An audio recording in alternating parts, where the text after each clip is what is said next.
Welcome, folks, to The Uncommon Good with Bo Bonner and Dr. Bud Marr. Every week, diving deep into the truth of Catholic social teaching and restoring all things in Christ. The Uncommon Good, live from Iowa Catholic Radio's Mercy Live Up Studios. The Uncommon Good is on the air. I'm Bo Bonner. I'm Bud Marr. Bud, we're live. Mercy Live Up Studio from Iowa Catholic Radios. You out in Pittsburgh with the magic of robots. And Bud, you probably noticed that we have a new song. What do you think of it there, buddy? Have you ever been to the other side of a rainbow? Nope. Uh-oh. No. Jeb. Not. Jeb is trying to get a commercial in there. Jeb, this is not a platform for you to promote your own causes. I was just wondering if you've ever seen the other side of a rainbow, Bud. Over in Pittsburgh, they don't have rainbows, do they? Well, our listeners are about to. Wow, that was fantastic. Bud, the music, what do you think of it? No, I feel like we're keeping some continuity, and as Catholics, a lot of concern about continuity, but I like, I don't know, that beat to start got me energized, so I'm happy with it. So part of the reason we're doing this, folks, is something very neat and wonderful is getting to happen. We are now nationwide, well, 2 states. We play now, of course, Iowa. We're here on Iowa Catholic Radio in the Iowa Catholic Radio's Mercy Live Up Studios, but we're also playing on St. Michael's Radio over in Oklahoma. So we want to welcome all of our guests in Oklahoma who are listening to the show. But that means we got to step up our game and maybe explain French fries references for the folks that are listening for the first time. Yeah, real quickly, whenever we mention French fries, especially on salads, that's a part of the Pittsburgh culture. If you order a salad here, you have to actually ask, hold the French fries if you don't want them poured on top of your greens. That is so wonderful. You know, in Oklahoma, we don't put French fries in, salad. We actually put as much stuff as we can on French fries. So, for instance, hot hamburgers. You put all the gravy. It's wonderful. So, as always, we are underwritten by Cartridge World. So, for instance, Bud, we had to print out, new Uncommon Good promos. We had to print out the clock and everything like this, and that starts to add up. So, if you need your printing needs met, where do you go, Bud? No, I wish I had a Cartridge World here in Pittsburgh because I've discovered, working as director here at the National Institute for Newman Studies, that your printing and ink needs never stop. They're pretty much, you go from Valentine's Day to printing your brackets, new promos for the radio show. So Cartridge World is just a wonderful resource there in Des Moines. 801 73rd Street in Windsor Heights. And also, as always, brought to you by Mercy College of Health Sciences. I'm the mission officer out there. Bud and I both teach out there. We've team taught out there.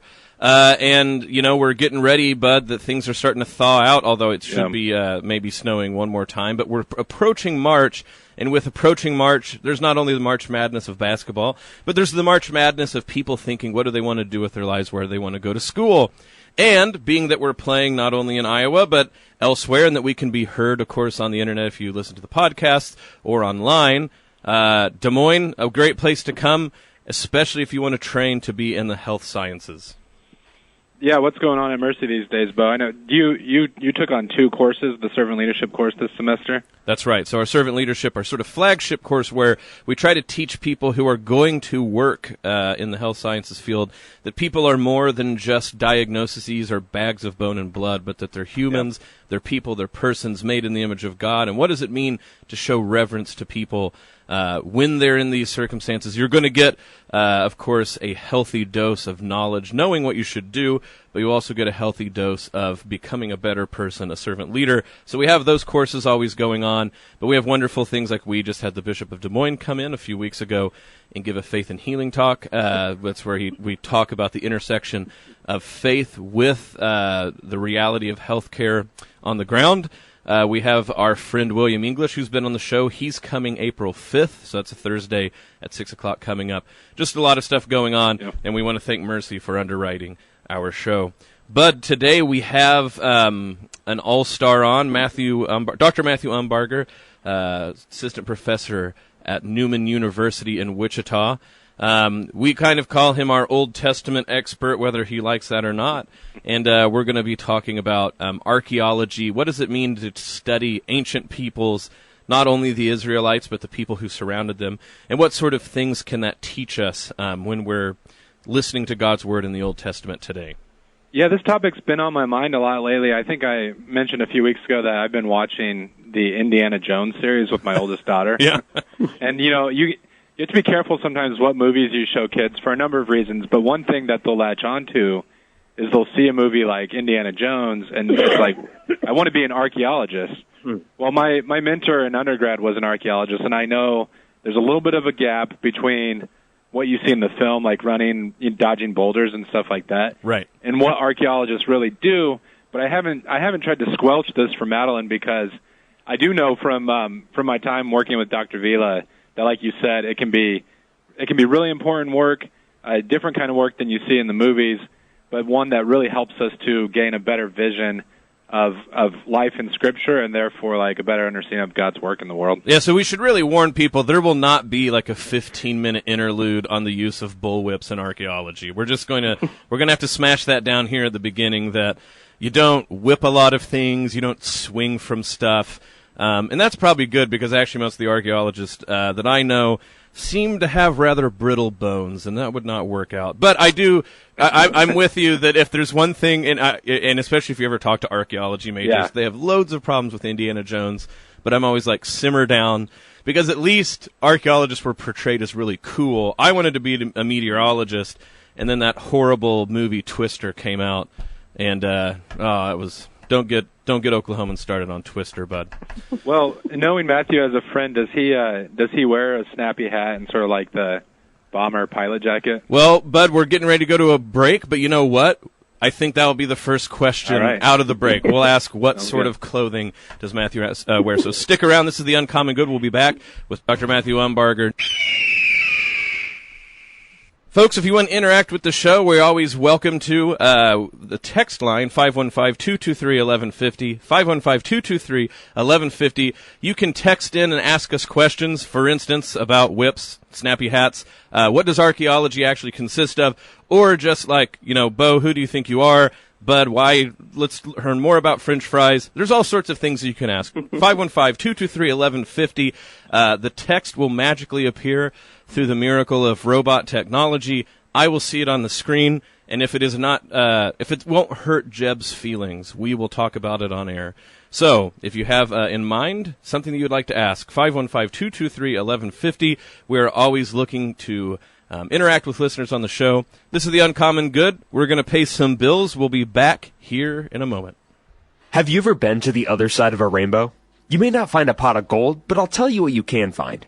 Catholic Charities St. Patrick's 3rd Annual Gala. The event is on Saturday, March 10th at the Ron Pearson Center located at 5820 Westtown Parkway in West Des Moines. The social hour in the pub is at 5:30 following the dinner and program at 6:30. Also, there will be Irish music and entertainment before and after the program. Register online at CatholicCharitiesDM.org or call Fred Hollister at 515-237-5064. Cocktail attire and the color green are encouraged.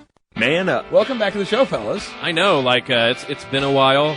I've heard your ratings suffered because of that. Significantly. Every time we have a guest on that's not you guys, we get hate mail. Oh. Why is it not Bo and Mostly Bud? from our parents. But. Yes.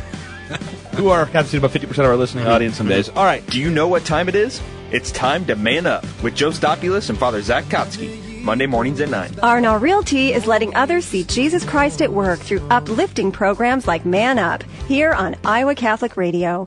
Support for The Uncommon Good is provided by Cartridge World. Cartridge World is an industry leader delivering high-performance printing products that help you save time, money, and print great. Perfect for businesses, home offices, college students, or busy moms trying to find affordable printing supplies including ink, toner, paper, or printers. For business customers, pickup and delivery are available. Products are guaranteed or full replacement. Cartridge World, your low-cost, environmentally friendly printing experts, 801 73rd Street in Windsor Heights, 515-564-7400, and online at cartridgeworld.com. Have you reached 40 and wondered, what is my purpose in life? I did. I'm Mark McGarry, and now I'm a seminarian for the Diocese of Des Moines.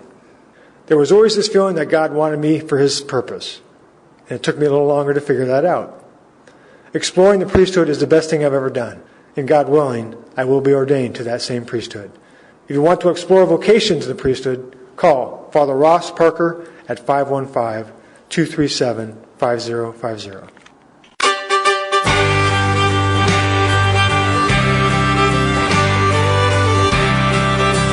Back with The Uncommon Good. Bo Bonner, Dr. Bud Marr. We have with us Dr. Matthew Umbarger, assistant professor, New Testament, Old Testament, any sort of testament you might have at Newman University. Matthew, how are you doing today? An all-star. You've been on the show many times. We're glad to have you back. I'm still waiting for my plaque that says I'm a common good all-star. Common good all-star. Well, you will probably have to wait a little while. So, Bud, I think fire away. What was the first question that you came up with for him? No, in the intro, Matthew, we were talking about the gap that exists between Hollywood portrayals of archaeology and real-life archaeology, but was just wondering if you still went with kind of a snappy hat and the pilot jacket to impress students and whatnot. I do wear a fedora. Okay, good. That works. But usually only when it's kind of cold. But I do wear a fedora, and that probably is because of Indiana Jones. I adored those movies when I was growing up. And I wanted to be an archaeologist, and then I volunteered on a dig, and I saw how boring it was. And I decided it was more interesting to become an Old Testament scholar. Yeah, so archaeologist, shots fired.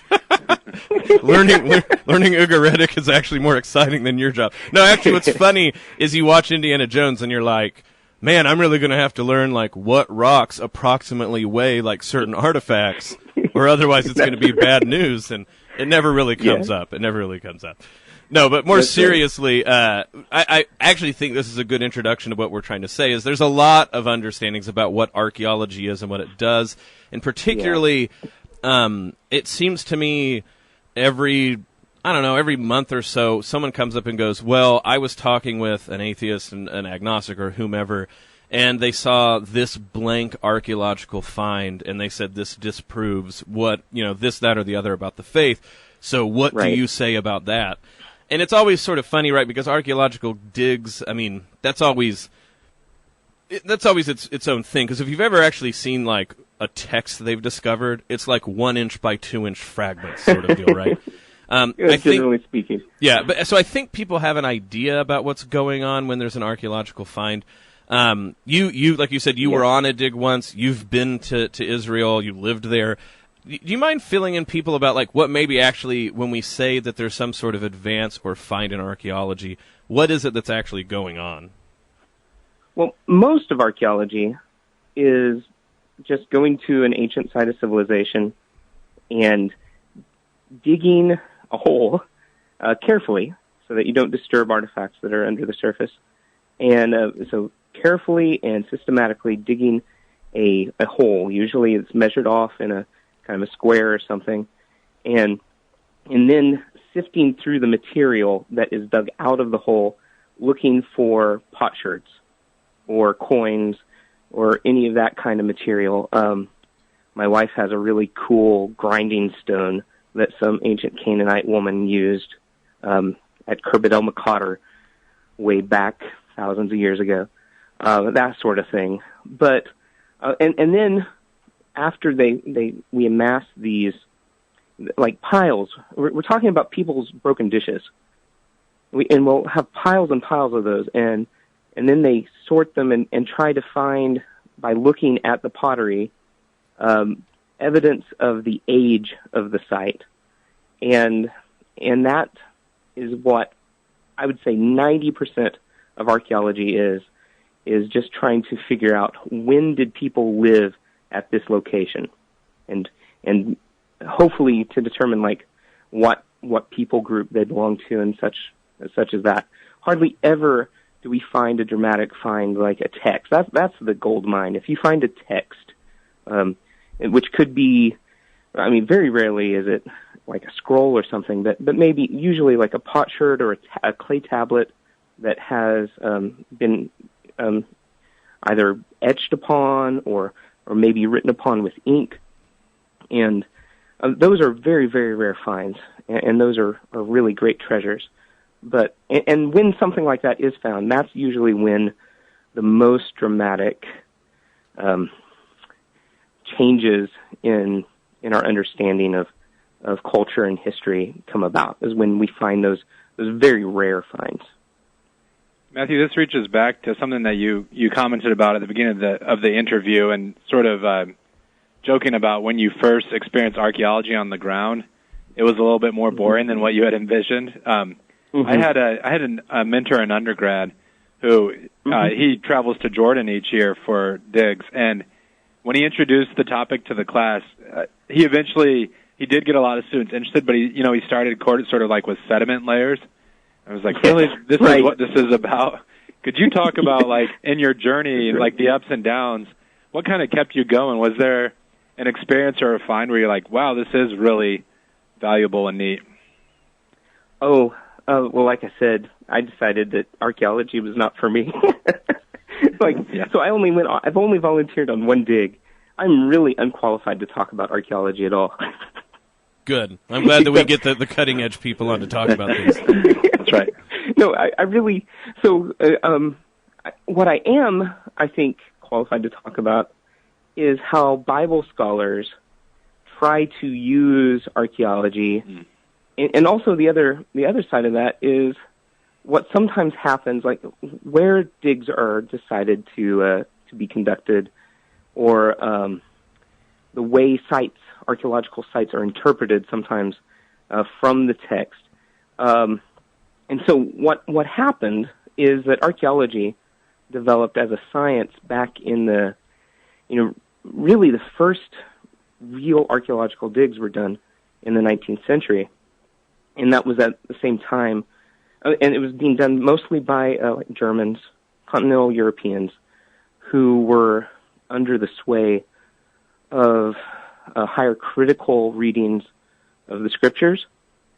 And so what you got almost immediately, I'm thinking about, for instance, when we decoded the Akkadian language, the language of Assyria and Babylon, for the first time. That happened in the 19th century as well. And one of the first finds was, this is one of those dramatic finds I was talking about that doesn't happen very often. They discovered the library in Nineveh, full of these clay tablets that had survived. I mean, many of these, there's so many tablets that we discovered there that they're cataloged. Some of them I don't think are even cataloged, but most of them have not been published. That's crazy. It's crazy that we found a library. I mean, it's hard to really press to the listener, like how unlikely it is that multiple text sources survive together. Right. And the reason they survived was because they were hard clay baked tablets. And so they were more durable than papyrus or leather scrolls. It's just perfect conditions. And one of the first texts that was discovered, and we didn't even really know how to interpret the language yet, so there are all kinds of mistakes that make me laugh when I read it. But one of the first texts that was discovered was what we now call Enuma Elish, which is the Babylonian creation myth. And when this was first published, it was published by an Englishman named George Smith, and it was called the Babylonian Genesis. Right. And the suggestion was that Genesis in our Bibles is just a knockoff of this older Babylonian text. And I'm thinking about this having read that. You're like, wow, that's quite a okay. Anyway, sorry, go ahead. Yeah, you're right. You should laugh at this, but it was because there was this impulse to kind of try and show that we're superior to the Bible. We understand the Bible better than the church does, really, is what it was. And so there's this understanding that towards the scriptures that this is also a time where we have source criticism going on. And so this fed into that impulse to try and trace everything back to its very first origin and kind of to tear apart the scriptures and isolate different sources in the scriptures from each other and to kind of get even more pure than the Bible that we've been given by the church. To interrupt real quick, Matthew, so like anyone, so not only if you've never been to seminary, but if you've never been to Protestant seminary, something that all of us here talking on the radio have been, most of us, maybe not all of us, but I know that I had to do this, source criticism, one of the things that everybody remembers Yeah. doing is you take the book of Genesis, and there's supposedly these multiple sources, the Yahwehist, the Elohimist, and it's really not worth looking up, people. But the idea is what they made you do Amen. is you would have to take different, highlighter colors.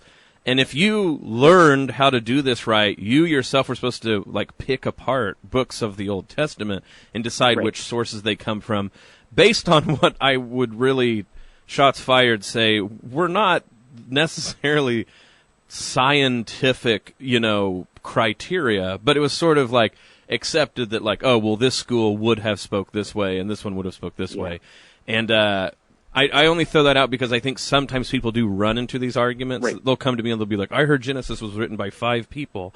And you're like, okay, well, we didn't have a video camera showing this. This is a theory That's right. that source critics That's came up right. with. Okay, so sorry to interrupt. Go ahead. Yeah, no, thank you for, because sometimes I tend to assume people know what I'm talking about, and they don't.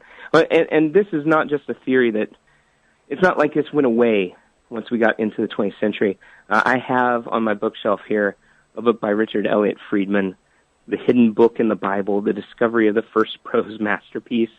And this was published, I think maybe 15 years ago, something like that. And he thinks he's isolated, I think it's the Book of J, from the Yahwist. Right. And he's published this as this, now for the first time you can read the Book of J. You don't have to read Moses anymore. Anyway, so this kind of thing, then, you can see how this was used. This is the same time that we have Darwinism coming on the scene. So all the skeptics began to use this stuff to attack traditional Christian faith. And as a consequence, then what you get are people from the other side trying to go to the Holy Land and to the other Bible lands and to validate the Bible by what they find in the ground. And there was enormous expense and energy spent on this project. And I would say that, one of the famous archaeological sites in Israel is Megiddo, which is where we get Armageddon. Har Megiddo is Hebrew for the Mount of Megiddo. And it's a mountain because you've had several layers. I can't remember how many, but 30 layers of civilization just piled one on top of each other until you get this huge mound. It's very impressive. And so the University of Chicago went there in the 30s, and they just dug a trench right through the middle of it. And just Chicago. See what they could find. And archaeologists today, and a lot of that wound up in Chicago. A lot of those treasures they found, but a lot of it just was thrown away because they didn't know what they were looking at. And so archaeologists today they curse the University of Chicago for ruining a lot of archaeology is a destructive science. You can't do it without messing stuff up. On the other hand, I kind of think we owe a lot to those pioneers that got that stuff started. They didn't, they had to develop the science somewhere. Well, this starts to be interesting, and what I think we're trying to get in the meat to. And I appreciate you pointing out that you're not qualified to speak on how archaeology works. What we brought you in here for, Matthew, is clearly your Old Testament studies. You've done a lot of what I guess we would call comparative Semitic culture. You've done a lot of study. You know languages of the people who surrounded Israel. And like you said, we don't have that unless, like you said, we've gotten lucky and dug up some of these finds. So I think that starts to be what is interesting is, on one hand, you hear the first part of what you were talking about, that they started digging up these things to try to disprove the Old Testament. So one impulse is to not listen to any of this at all. But then the other side comes back and spends, like you said, a lot of energy trying to dig up counterproofs. But really, it kind of misses the boat about what we can reasonably hope to do, looking into the ground to see what our ancestors do.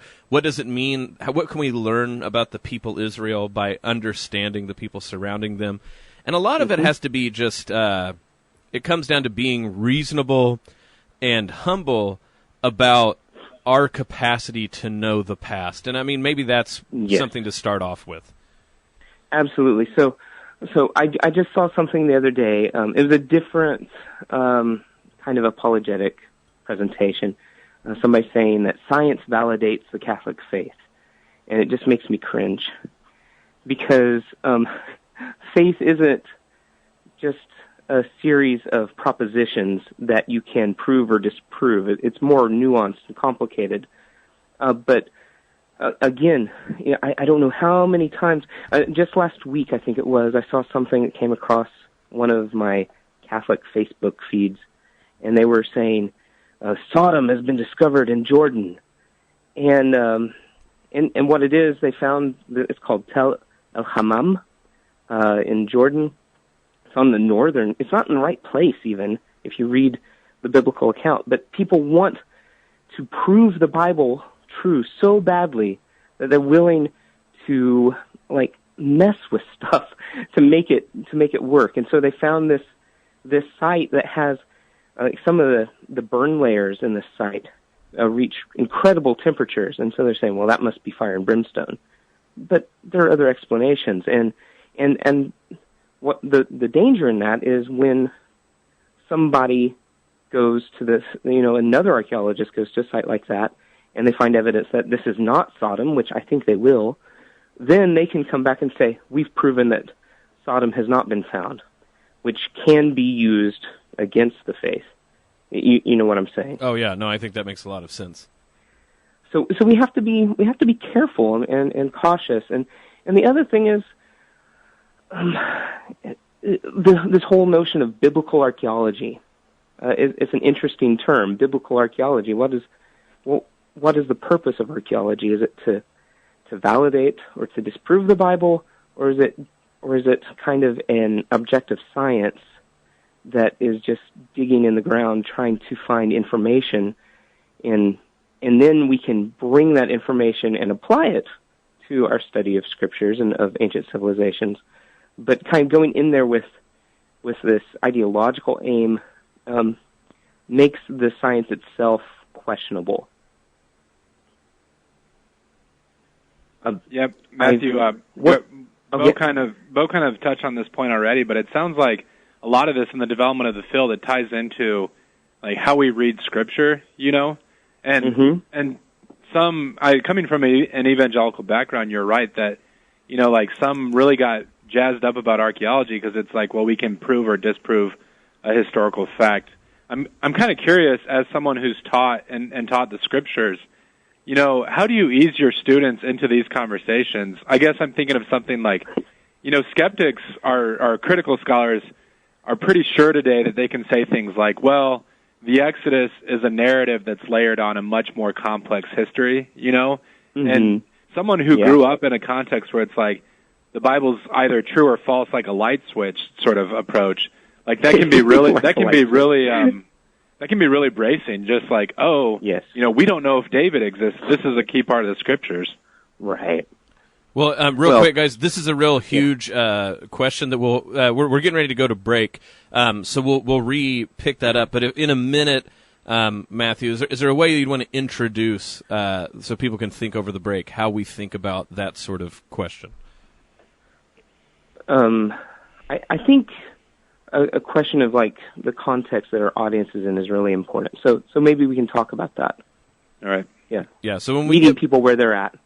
When we get back, we'll talk about meeting people where they're at and the sort of crosstalk that happens when people talk past each other. And I think this is a good thing to remember, and I know, Matthew, in our conversations we've had personally, that when you are talking about something, whether it's as a scientist, as a scholar, or as like a layman, or as just some person on the street, everything has a purpose in mind. You are speaking to an audience, and you're inferring and implying what that audience is. What happens a lot because of technology is there's a lot of talking past each other, and I think a lot of the times that the confusion arises is almost what I would call mission creep or something like this.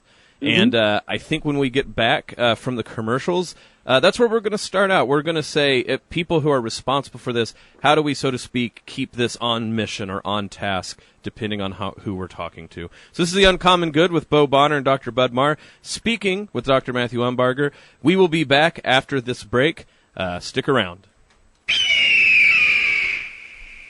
Folks, if you like what you're hearing and want to keep listening, keep the interactions going, you can go to Facebook, Iowa Catholic Radio. You can go to Twitter. Our handle is @IA Catholic Radio.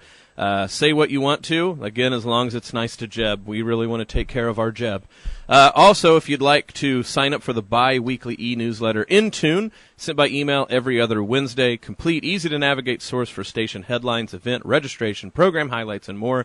Only 2 emails per month, and we don't bombard your inbox at all. So Iowa Catholic Radio on Facebook, @IA Catholic Radio is our Twitter handle. If you would like to text into the show, 515-223-1150.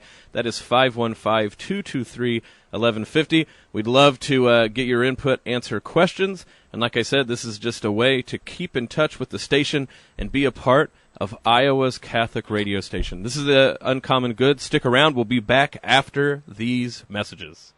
Nearly every scientific regimen has been employed to unravel the mystery, and yet it remains unsolved. The Shroud Encounter, a dramatic big-screen experience where a replica of what is believed to be the shroud of Jesus' crucifixion is revealed and examined like a CSI investigation. The event will be at St. Mary of Nazareth Catholic Church, located at 4600 Meredith Drive in Des Moines, on Saturday, March 3rd at 7 p.m. Admission is free, but a ticket is required. Get your tickets online, stmarysdsm.org. In the Heartland with Bishop Pates. Speaking of being at the Women's Correctional Institute, I was there a week or so ago Sunday, and we'll talk about that later. Yes. I saw you. Amazing. And I just happened to be, I had a little incident, yeah. Funny to see you here, Kelly. The Midwest, the heart of America. Tune in Friday mornings at 9 for In the Heartland with Bishop Pates and Kelly Mesher-Collins. R&R Realty is showing others the work of Jesus Christ through live and local programs like In the Heartland with Bishop Pates, only on Iowa Catholic Radio. Support for The Uncommon Good is provided by Cartridge World. Cartridge World is an industry leader delivering high-performance printing products that help you save time, money, and print great. Perfect for businesses, home offices, college students, or busy moms trying to find affordable printing supplies including ink, toner, paper, or printers. For business customers, pickup and delivery are available. Products are guaranteed or full replacement. Cartridge World, your low-cost, environmentally friendly printing experts, 801 73rd Street in Windsor Heights, 515-564-7400, and online at cartridgeworld.com. I was a Methodist and now a seminarian for the Diocese of Des Moines. I'm Jason Lee. Discerning the priesthood actually began long before I was a Catholic. Once I converted to Catholicism my senior year in high school, I believe God was calling me to be a pastor in the Catholic Church. Exploring the priesthood has been a true blessing. If you want to explore a vocation to the priesthood, call Father Ross Parker at 515-237-5050.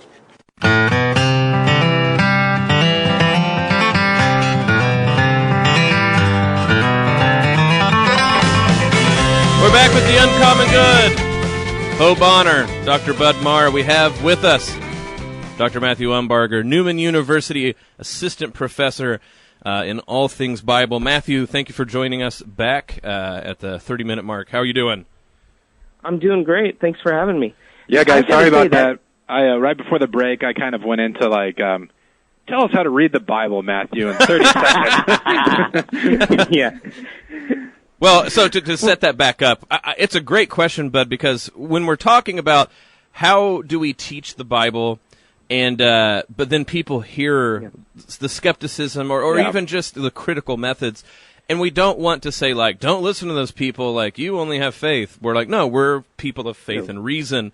So what would that mean? So the question is, how do we get two groups that are often talking past each other because they have different aims in mind to profitably interact? And Matthew, solve it in 30 minutes. Thank you. Well, we can't solve it. There's our culture is so complicated right now. We got so many different things going on. One of the things I always try to do is, as a starting point, Bud, you were asking, how do you even introduce this kind of viewpoint to people who are just really starting to study the Bible and feel threatened by counterclaims? So I try to help people calm down and think about what really matters, and to kind of help them see that really our Catholic faith it transcends all of these arguments going on down here. That it's not the sort of thing that you can, take a couple of scientific discoveries and arguments and like say, boom, I've disproved Catholicism. It's thicker than that, and that and if that's the case, then we need to have a certain aloofness towards scientific discoveries. It doesn't mean that because our faith is reasonable, it doesn't mean that we don't participate in those discussions, and we certainly don't want to like just let the world do all that, and we wash our hands of it. That would also be wrong. But also to realize that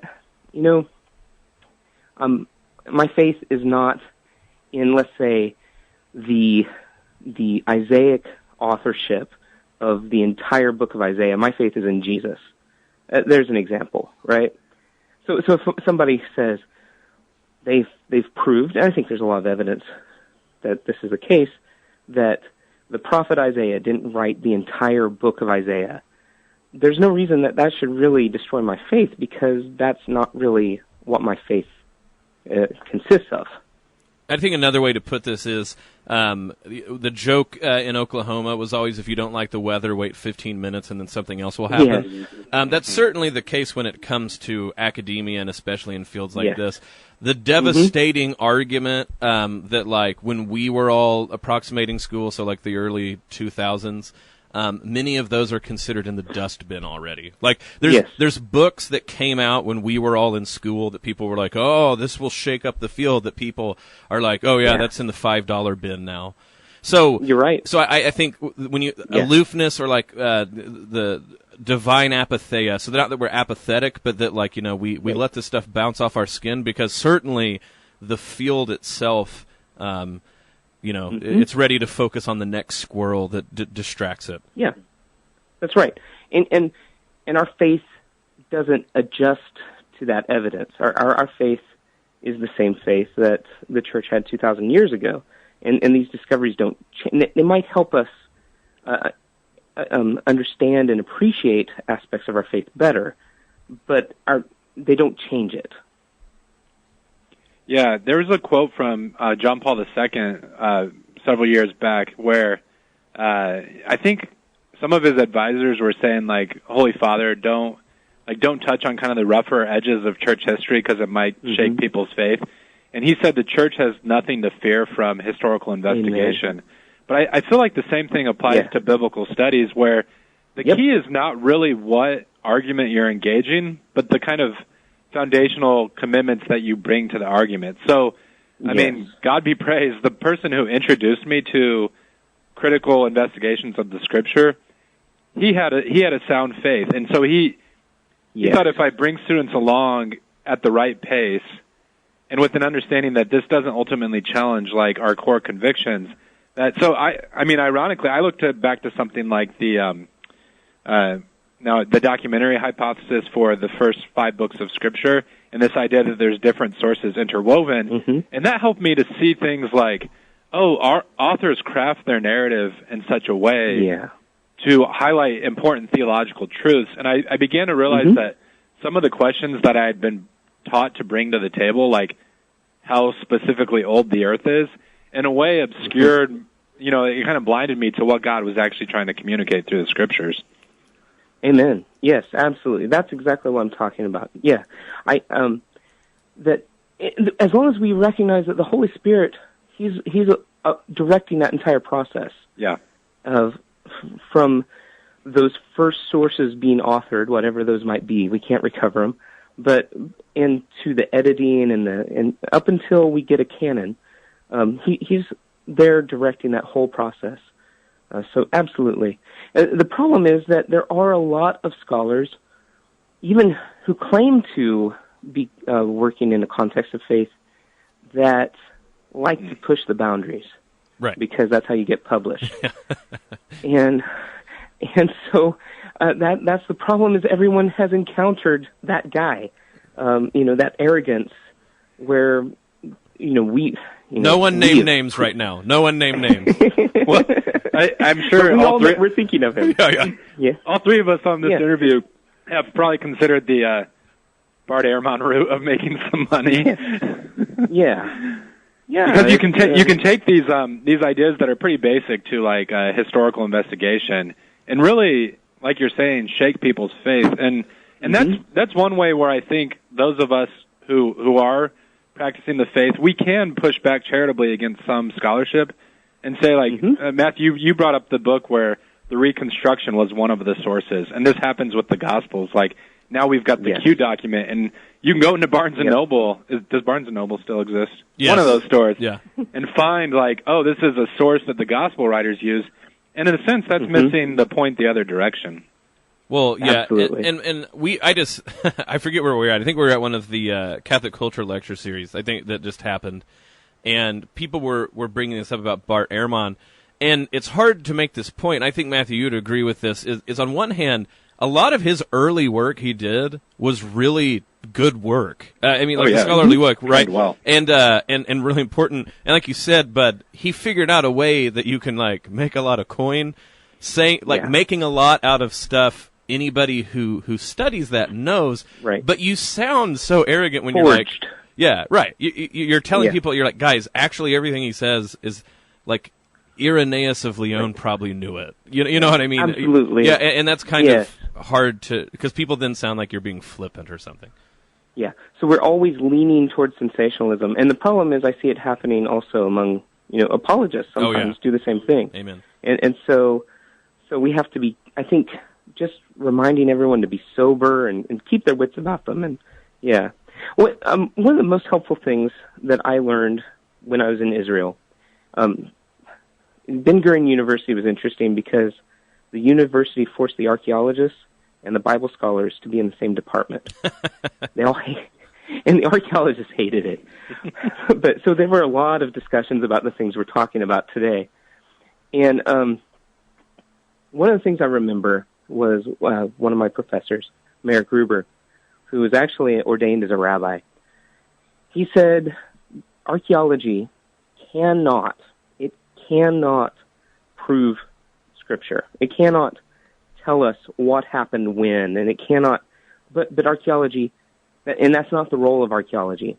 But what archaeology can do for Bible scholars is it provides a background to help us understand what's going on in the Bible. So archaeology's greatest contribution to biblical scholarship is not an apologetic one. It's actually one of shedding light on the Scriptures themselves and helping us understand the world that those people lived in and that those authors were writing in. Well, and often like cultural things that they're addressing. Right, and to that end, as the show's getting ready to wrap up here, there's so much you can say, because I've heard you talk about this in wonderful lectures personally. So, for instance, you know a lot about Babylonian culture compared to the layman at Barnes & Noble. So is there an example you could give about, because we know this about a surrounding culture, it helps us understand this about Israel in the Old Testament? Is there an example maybe you could give? Well, I was thinking about this. If you don't mind, let's go to Ugarit. Ugarit's a little closer, actually, to the world of the Bible. Absolutely, there's a bunch of stuff in Babylon, but it'd take me a little while maybe to talk about that stuff. But Ugarit, Ras Shamra is on the border between Syria and Turkey, and the language of this city is very similar to Hebrew. Ugaritic we think it's probably Canaanite. And we have all these wonderful mythologies we discovered there, and they're all about Baal, who they call Baal Hadad, Lord Hadad. But this is the rival to Yahwism in the Bible. So whenever you think about the encounter between Elijah and the prophets of Baal on Mount Carmel, that discovering this literature has shown us why Baal was such an important rival to God. He's this fertility god who is he's kind of like the Thor of the Levant, and for the same reasons that everyone's kind of crazy about Thor right now, in popular culture in the United States, they loved Baal back then. He's a charismatic, powerful figure, and he's a specialist in fertility. And I think a lot of the Israelites, they feel as though the one true God, Yahweh, he is almost a jack of all trades. And so when it's not raining, they're tempted to find an expert. And Baal is ready at hand. And when you read this literature, you understand why this was such an attractive option to them. And do you have time for... Yeah, keep going on that track. That's exactly what I was going to say. Okay, I just want to make sure I don't want to run out of time here. No. But one example of many I could give you is the Baal epic from Ugarit. And this was written, we think, around 1400 BC or so, 700 years before Isaiah. So here's a line from the Baal epic. Yeah. It says that when you killed Litan, or Litanu, the fleeing serpent, annihilated the twisty serpent, the potentate with 7 heads, the heavens grew hot, they withered. And this line from the Baal epic is directly quoted in what's called the Isaiah Apocalypse, in Isaiah chapter 27, verse 1. In that day, the Lord, with his hard and great and strong sword, will punish Leviathan. It's the same serpent. The fleeing serpent, Leviathan, the twisting serpent, and he will slay the dragon that is in the sea. So that is almost a word-for-word quote from the Baal epic. And to me, that's intriguing that we have, a prophet of God who is reaching back into this ancient pagan literature to find tropes to tell Israel what God is going to do in the future to, like, their cosmic enemies.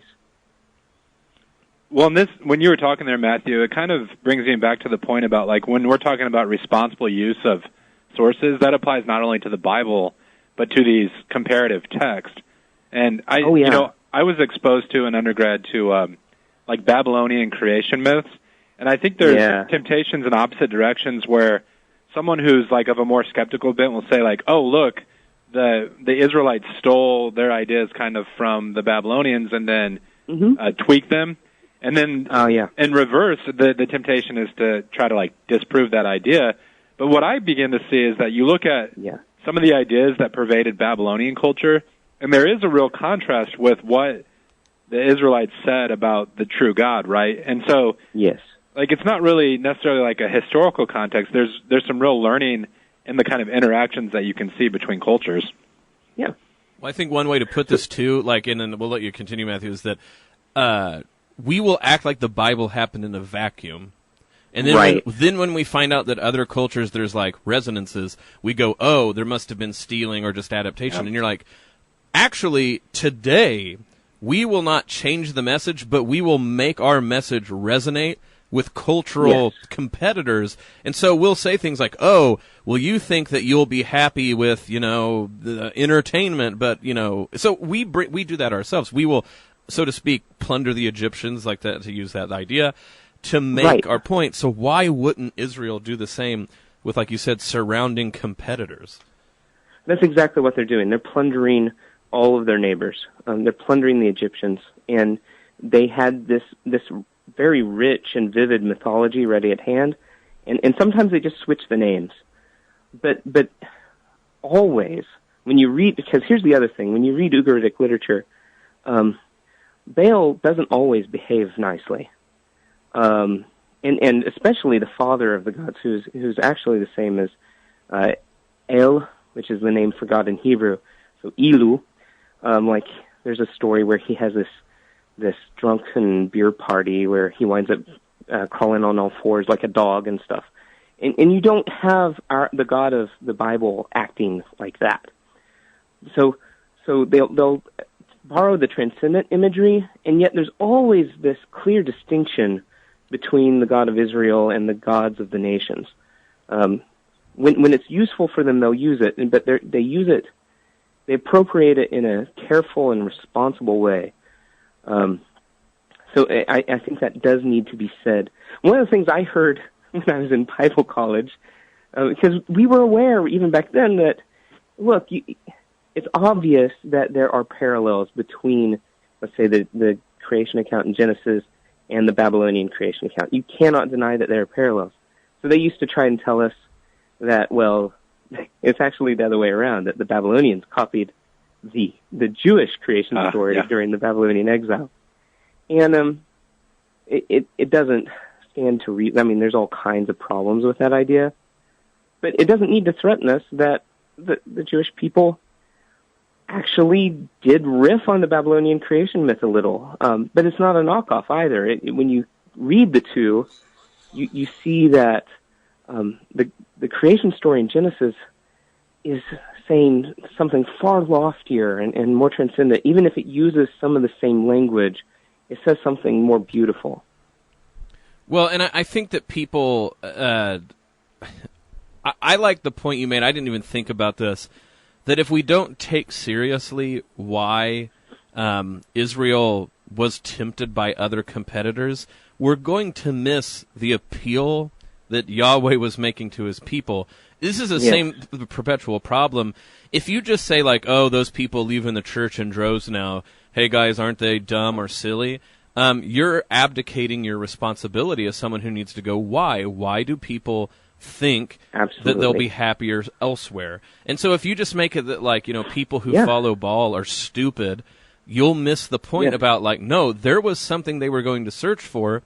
And quite frankly, it's because it sounds like that God was a bit easier than it was to be a follower of the God of Israel. But the God of Israel had something, like you said, more beautiful and more important that they missed out on. That's right. And we do the same thing. You know, idolatry is just looking for an expert. Because we don't think that the God of the Bible is up to the challenge. Like, I mean, you know, he's distracted by stuff. And he doesn't give me what I want when I want it, right? So I'm going to go hire somebody else for a bit. And, you know, we don't do that with, you know, I don't sacrifice goats to my idols. But, you know, basically every time I sin, I'm following something besides God, because I think it's going to give me something that God either can't give me or doesn't want to give me. Or the price that it would take to get it right. Yeah. We want to circumvent that. That is I didn't even think about that. That is a fantastic...